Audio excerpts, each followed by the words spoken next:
chipitipiti ya mkazvidi vyemone pamuzipasira matera olanda uya wachakipoto wapinda watohwa kamata zvivona kamata wadye nguwe muparti kenda kudima ivo inokairi mtututu kukwacha zvona ndipfuta nekukamsana ndizvona wapinda nzvakati olanda wanda kofosha yako zvenchingadaya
changu zvandakavona inini ngokubara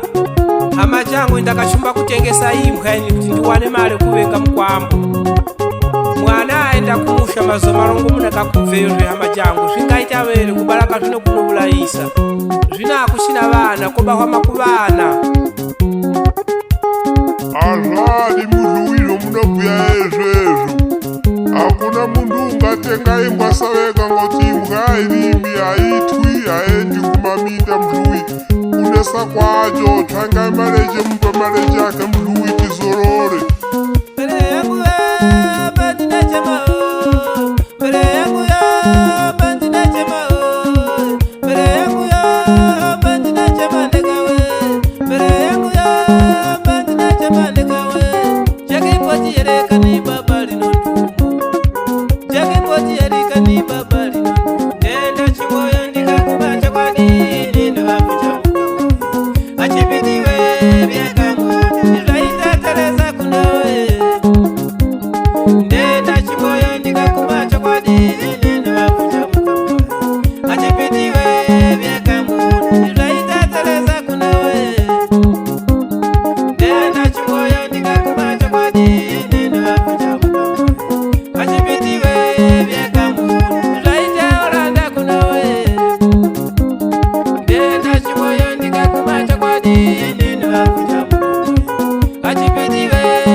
unoda kubara unozozvionera unoda kubara munhu urotanga makumi akadakorora mukaji akusina vakaji kanozisi mukaji vana akuchina kanozisi mwana munozobhuya masoko chipitipiti wakaitamba kubuda besa kureba tinga makarawe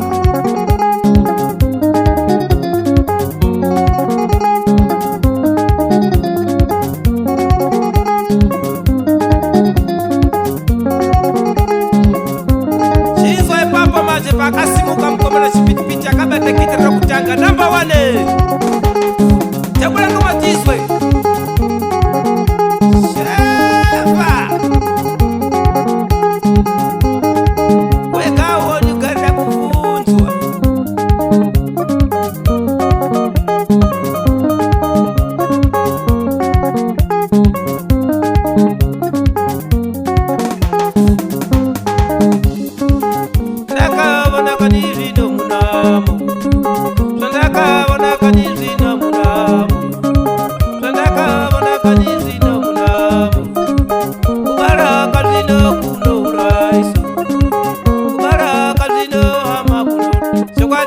hamazwa ndakavona kani zvino munomo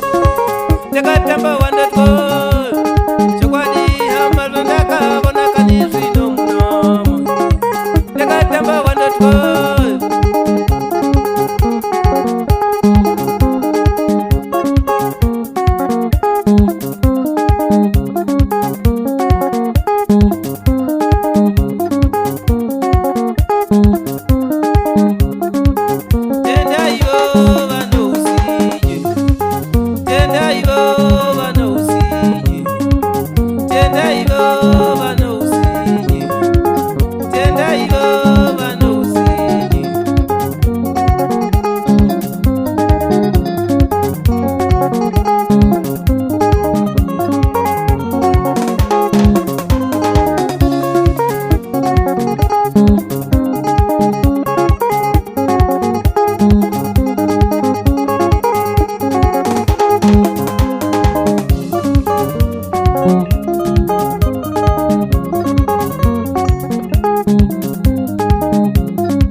Patiwe